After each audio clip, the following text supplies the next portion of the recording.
Manchester United have signed not one, but two new midfielders, Newcastle have been hijacked again, and Chelsea fans have finally received the news they've been waiting months for. I have just got back from a holiday in Italy and somehow the transfer market was even hotter than the weather over there. So let's get straight into it. We'll start with Manchester United because they've had a busy few days. The Red Devils have completed the signing of Andrey Santos from Chelsea for £15 million, with the Brazilian putting pen to paper on a 5-year deal. Honestly, I think this is a really smart signing. Despite Chelsea's completely disastrous 2025-26 season, Santos was one of the few genuine bright spots. Every time he played, he looked composed on the ball, he drove the midfield forward and looked like a player Chelsea could build around. The problem is, Chelsea's midfield is absolutely stacked. You've got Moises Caicedo, Enzo Fernandez, Romeo Lavia whenever he's fit, Valentin Barco has just arrived from Strasbourg, and there are still players like Dario Asugo waiting for opportunities. So if Santos wanted guaranteed minutes, Manchester United makes perfect sense. Though as a Chelsea fan, I am genuinely disappointed to lose him. I think he'll become a top midfielder and United may have picked themselves up a bargain. But that wasn't even their biggest midfield story this week, as Manchester United have now reached a full agreement to sign Youri Tielemans from Aston Villa. I did cover this in a YouTube short yesterday, but if you missed it, here's everything you need to know. Manchester United had already agreed personal terms with Tielemans, and after the Belgian made it clear he wasn't extending his contract at Aston Villa, Manchester United decided to trigger his £35 million release clause. And after missing out on Ederson, I actually think Manchester United have ended up with a better deal. Tielemans already knows the Premier League, he brings experience, leadership and creativity to a midfield that desperately needed reinforcing following Casemiro's departure. So for £35 million, this could end up looking like one of the bargains of the summer. And while Manchester United are strengthening their midfield, Aston Villa have just caused another transfer headache for Newcastle United. Villa have hijacked Newcastle's deal for Johan Manzambi and have completed a deal for the Swiss midfielder worth around £35 million. And honestly, this is a really impressive signing from Aston Villa.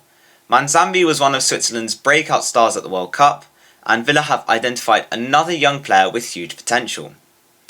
But for Newcastle, this is becoming a very worrying pattern, because this isn't just one missed out transfer. This is something that just keeps happening. Last summer, Newcastle were beaten to Liam Delap after Chelsea activated his release clause. Then Chelsea also beat them to João Pedro, while Liverpool hijacked their deal for Hugo Ekitike and then went on to sign Alexander Isak from Newcastle. Then Manchester United even beat Newcastle to signing Benjamin Sesko. Yes, while missing out on transfers do happen to every club, when it keeps happening again and again, eventually you do have to start asking questions. And that is exactly where Newcastle find themselves right now, because this summer has really gone from bad to worse. The Magpies have already lost Anthony Gordon to Barcelona, Sandro Tonali has already joined Tottenham, and now Bruno Guimaraes has made it clear that he wants a move to Arsenal. Suddenly, the spine of Eddie Howe's team is starting to disappear. And the worrying thing for Newcastle is that last season they were already heavily reliant on the same core group of players. A lot of their summer signings had failed to properly make an impact this season, meaning Howe had to keep turning back to those same players. But if those players start leaving, what happens next? Could Newcastle be forced into another rebuild? Or could this even push players like Lewis Hall and Tino Livramento to consider their own futures? Only time will tell, but right now, Newcastle's summer is quickly becoming one of the biggest transfer disasters in the Premier League. But while Newcastle are dealing with those problems, Aston Villa are actually making some very interesting moves. Yesterday, Aston Villa completed the sale of left-back Lucas Digne to Paris Saint-Germain. PSG will pay his release clause of around €10 million, and Digne will sign a 3-year contract in France after the World Cup. He is expected to become the backup option for Nuno Mendes, and for Villa now, this leaves them with a problem. They now need a new left-back. But they already appear to have their replacement lined up. The current favourite is former Brighton defender Pervis Estupiñán, who has just spent the last season with AC Milan in the Serie A. I reckon this would be a good signing for Aston Villa, as the Ecuadorian already has Premier League experience, attacking quality, and he could be a really good fit for Unai Emery's system. So while Newcastle are trying to stop their squad from falling apart, Villa are quietly building something very interesting. Now let's move on to Chelsea. And Chelsea fans, you can finally celebrate, because Subject 49 is finally leaving the club. Yes, Alejandro Garnacho looks set to leave Chelsea just 1 year after arriving from Manchester United. And honestly, this is probably the best news Chelsea fans have received all summer. Garnacho has not reported back for pre-season training, and it is understood that Xabi Alonso does not see him as part of his plans moving forward. Chelsea are looking for around €50 million to sell him, which would present a profit after signing him for around £40 million last summer. However, the only problem is, after a pretty average first season at Stamford Bridge, finding a club willing to pay that much might be difficult. Because although Garnacho finished last season with 8 goals and 4 assists in 43 games, the performances never really reached the level that many Chelsea fans expected. And I think the highlight was probably his brace against Arsenal in the Carabao Cup, and it was a game that we still lost. So it wasn't exactly the greatest night in Chelsea history. Now there are clubs interested in him. Teams from the Premier League, Serie A and the Saudi Pro League have all been linked with him. The biggest interest appears to be coming from AS Roma, who are interested in a potential double deal involving Garnacho and Diego Moreira.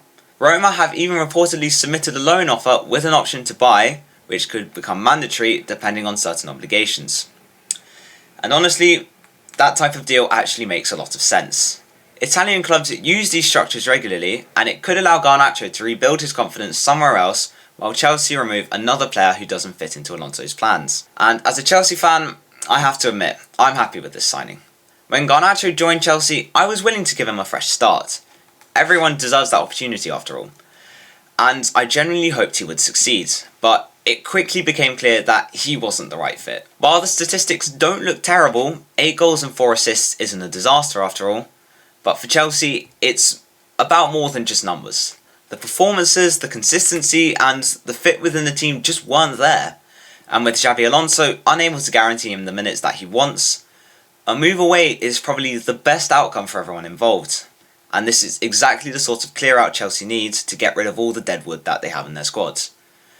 Because if this summer is about building a team that is capable of challenging again for Premier Leagues, for the FA Cup, for any trophy really, the club cannot afford to keep carrying players who just aren't part of the plan. But while Garnacho looks set to leave, Chelsea are already working on bringing new players in. One of their main targets is the Rayo Vallecano left-back Pep Chavaria. Chelsea remain in talks for the defender, who is believed to be a player personally wanted by Xabi Alonso. The Blues are prepared to offer around £21 million, and the player has already agreed personal terms, including reducing his wage demands to help complete the move. So now it is simply down to Chelsea and Rayo Vallecano to reach an agreement. And honestly, I wouldn't be surprised if this one gets a here we go very soon. Chelsea have also completed another signing. 18-year-old Harrison Bertoni has joined from Wigan Athletic on a free transfer and has signed a 4-year contract. I would imagine this is another move focused on the future rather than an immediate first-team impact, something similar to the signing of Alfie Osborne. Whether he can eventually break into the first team will remain to be seen. But Chelsea are clearly continuing to invest in young talent. So we can see how Chelsea aren't just selling deadwood, they are also making sure that the squad is ready for the future. But before we finish, there are still a few big moves happening around Europe. And first, we are heading over to Germany, because RB Leipzig have completed the signing of Maxim Esteve from Burnley. The deal is worth around €32 million including add-ons, with the defender set to travel for his medical before signing his contract. And honestly, I think this is a fantastic move for everyone involved. Esteve was one of Burnley's best players last season, and although Burnley were fighting in the Championship, his performance showed that he is capable of playing at a much higher level. And now he gets the chance to play European football with one of Germany's biggest clubs. For Leipzig, they have found a talented young defender who still has plenty of room to improve, and for Esteve, this is exactly the sort of move that you want to see. A step up to a top 5 league, regular first team football, and a chance to prove himself at a bigger club. Moving back to England now, and Sunderland have made another interesting signing. They have completed the deal for Thomas Meunier from Lille on a free transfer. The Belgian defender has arrived in Newcastle ahead of his medical and will sign a 2-year contract once everything is completed. For Sunderland, this is a really smart piece of business. They are adding experience to a squad that will need it after their return to the Premier League and their Europa League football that they will have next season. So for a player like Meunier, who has played at the highest level with clubs like PSG, Borussia Dortmund, it could be extremely valuable both on and off the pitch. And finally, we have to talk about Mason Greenwood. The former Manchester United forward is set to move to Turkey with Fenerbahce after agreeing a deal worth around €42 million with Marseille. Manchester United will also reportedly receive around £10 million through their sell-on clause. Mason Greenwood is expected to sign a 4-year contract in Turkey.